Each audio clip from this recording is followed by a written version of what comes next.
Ano po yung eksaktong trabaho po ninyo, sir? Kampintero, sir. Karpintero? Opo. Oo. Welder. At nung panahon po na nangyari yung insidente, sabi po ninyo is nasa puno kayo. Tama po ba yung narinig ko? Opo, sir. Okay. Kasi inutusan ako ng amo ko. Alright. Tapos, nahulog kayo. Opo. Pero nung pinakyat kayo doon, kayo po ba ay merong mga safety equipments? Mayroon po. Meron. Oo. So ano po nangyari? Nadulas ba kayo? Hindi naging sapat yung mga equipment? Sir, ito. Yung nagputol ako ng puno, naputol na siya, nakabitin sa lubid. Tapos ngayon, okay na, nakabitin na. Bumaba ako. Yun pala yung tubo na hinawakan ko, biglang na kalas sa kabila. Yun ang, sumubay ako sa tubo. Okay. So mabilis din yung pagkakabagsak ninyo? Opo, sir. Opo. Mga gaano po kataas yun? 3 meters. 3 meters? Opo. Ang masasabi mo, ang isang floor ay 3 meters. So Opo. mga galing ka ng third floor. Opo, sir. Opo, sir. Ang taas nun. Oo. Yun ang swerte pa na nabubuhay pa ako. Kaya nga, no? So, sir, nung nahulog na po kayo, ito po, no, nakikita naman natin ngayon yung bandage pa ni Sir Joel, meron siya dito sa may noo. Bakit, saan po, ano po ba yung unang tumama sa lupa? Alam ko si paa. Yung paa. Opo, sir. Kasi Ngayon, hindi kayo nakakatayo ngayon? hindi pa po. O, ano po yan? Nadurog yung mga Ano yung ninyo? buto? Ano yung buto, sir? Nadurog. Okay. Kahiwalay. Nangyari po ito nung... Mayo pa pala. Opo, sir. Hulyo na. Magdadalawang buwan na po yung injury po ninyo. Opo. 2 buwan, hindi pa kayo makalakad. Binabawalan ako sa doktor. Kasi, yung May operation. may operation pa ako dito sa Baywang. Gagawin pa lang or natapos na? Natapos na, sir. Pero hindi pa pwedeng ilakad na matagal. Okay. Mga gaano kayo katagal sa hospital niyan?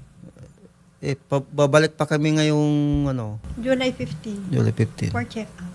In short, no, yung medical needs and your recovery period, baka nga may rehab pa yan, tuloy-tuloy pa. Opo, opo. Meron bang tulong man lang sana sa kumpanya? Wala po. Anything? Kasi parang nabanggit ni Shari kanina, parang kahit papano may naiabot naman daw. Hanggang ngayon wala Kulang na. ano naman po kulang na 5K nung nasa ospital pa po kami. 5,000? Magkano yung nagastos po ninyo? Laki. Malaki na po kasi pamasahe po. yung 5,000? kanyang dalawa. Grabe naman yung 5,000 pesos. Tapos Parang po lang sir, nakaka-insulto naman. nagbigay po sila ng wheelchair yung madali pang nasira. Sira na. Wala nang gulong.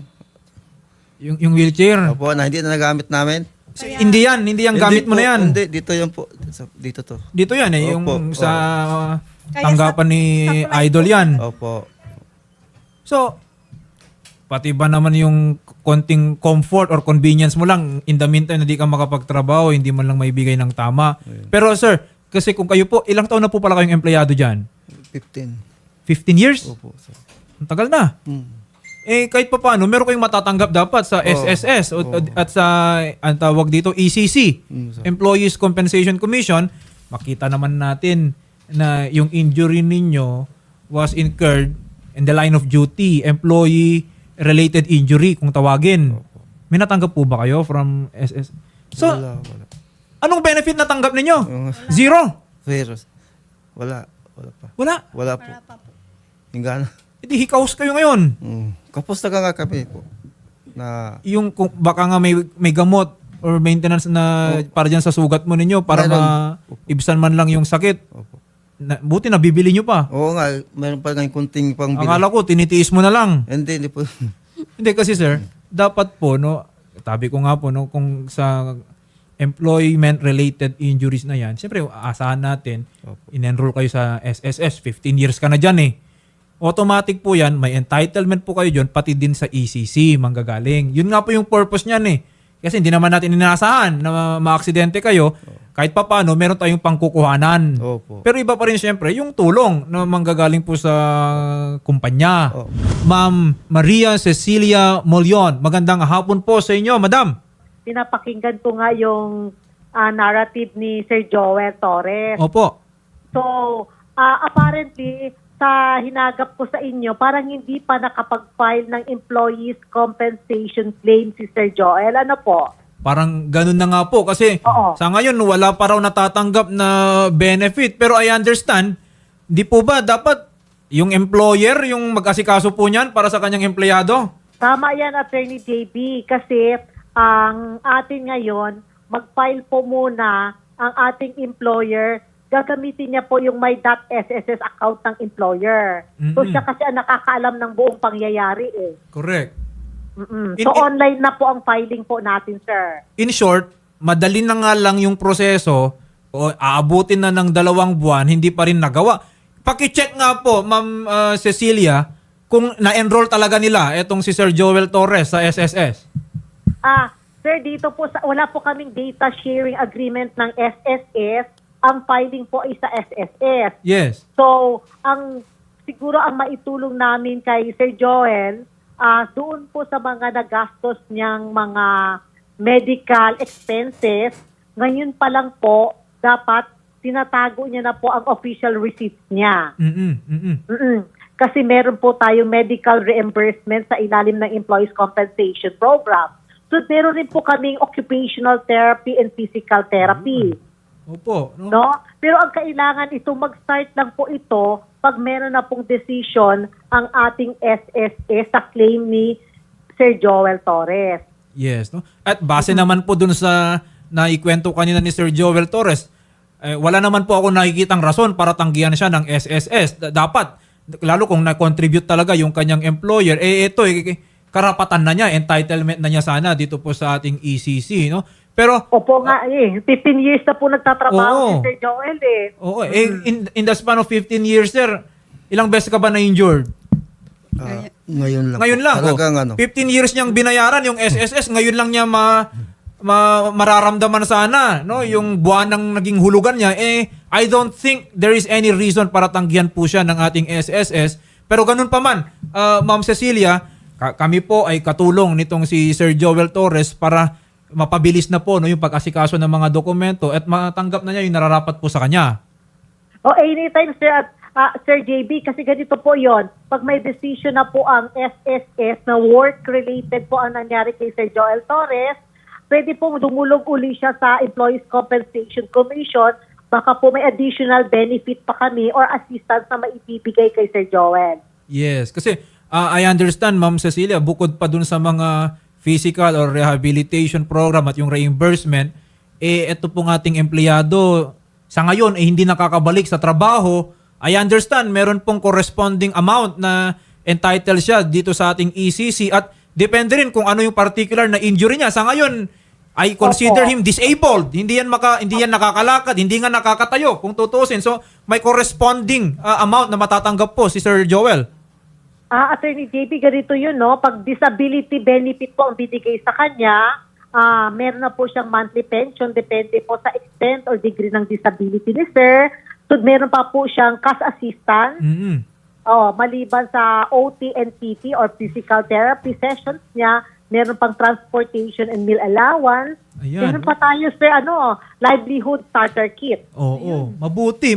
Napakaganda po ng programa ninyo dyan, Ma'am Cecilia, at napakalaking tulong. Ngayon, sa buong panahon, nakausap ko tong si Sir Joel. Ngayon ko lang siya nakitang ngumiti. Oo, kasi nga, ngayon po, tinaasan na yung ating starter kit sa halagang 30,000 na po yon.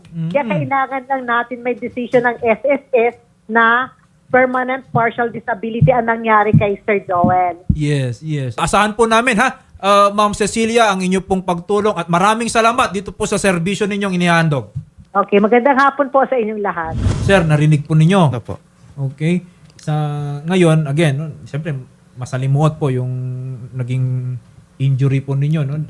Magdadalawang buwan na kayong hindi nakakalakad, pero kahit papaano narinig po natin, may tulong Opo. na paparating. May assistance po tayong aasahan.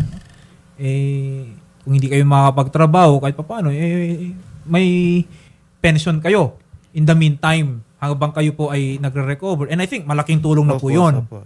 Oo. At narinig po ninyo yung mga resibo po ninyo, madam. Oo.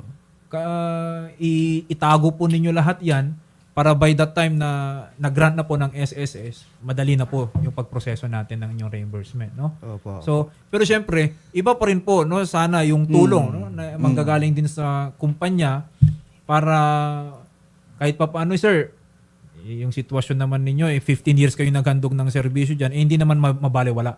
Oo. Oo. So, sir ha, ganun po muna, no? Ang ating aasahan, Ma'am Flordelisa Torres, asahan po natin hintayin po natin yung action po ng SSS dito. Sige Okay. po. At siyempre siya rin, no? Si Kong Jocelyn at si Idol Rafi po, ay magbibigay din po ng tulong sa inyo. Siyempre naman po yan. Maraming salamat po sa tulong po. Mahirap po kasi wala po kaming pera na gagamitin. Problema po namin pamasahe pag-check up.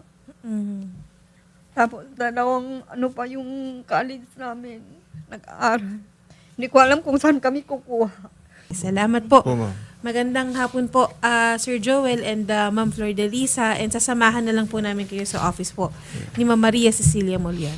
Ma'am Flordelisa and Sir Joel, kanina po ay napag-usapan na yung inyong problema ukol dito sa inyong company sa pagpapabaya sa inyo, at nandyan po si Idol Rafi para po bigyan ng solusyon, at ayan nga po yung ECC natin ay handang tumulong para po mabigyan kayo ng tulong financial at mabalik po lahat ng ginastos sa hospital po ninyo. So, sir, si Congresswoman Jocelyn Tulfo naman po ng ACT-CIS Party List ay agad ding nag-abot ng tulong. Ito po ay bagong wheelchair para po inyong magamit hanggang sa pag-uwi nyo po sa Pangasinan, at kung kayo po ay kailangan pang magpa-check up. So, ito ma'am, mula sa ACT-CIS Party List, Congresswoman Jocelyn Tulfo, bagong wheelchair po para sa inyo, sir. So, ano sir ang inyong nararamdaman ngayon? Masaya. Parang naiiyak po kayo, sir. Maraming salamat po, ma'am, sa tulong po. In-expect nyo ba, sir, na sa pagpunta nyo dito, mula pa kayo Pangasinan, agad pong masusolusyonan at mabibigyan ng kasagutan ang inyo pong halos 2 buwan na problema? Opo, ma'am. Meron ka bang mensahe, ma'am, para po sa ating mahal na Idol Rafi sa kanya pong pagtulong sa inyo?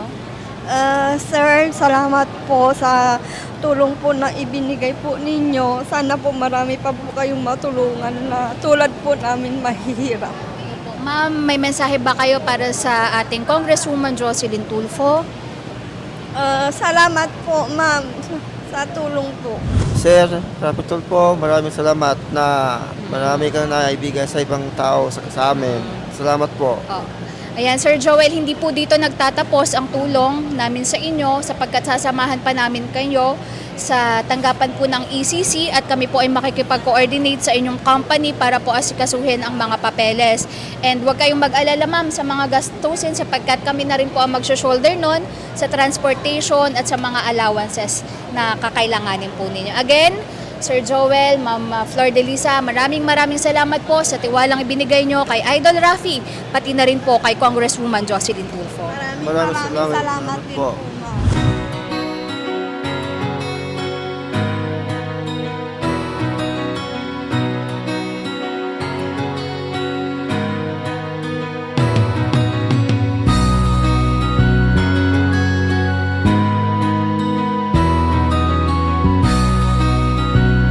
Thank you po, Congresswoman, sa wheelchair na binigay mo.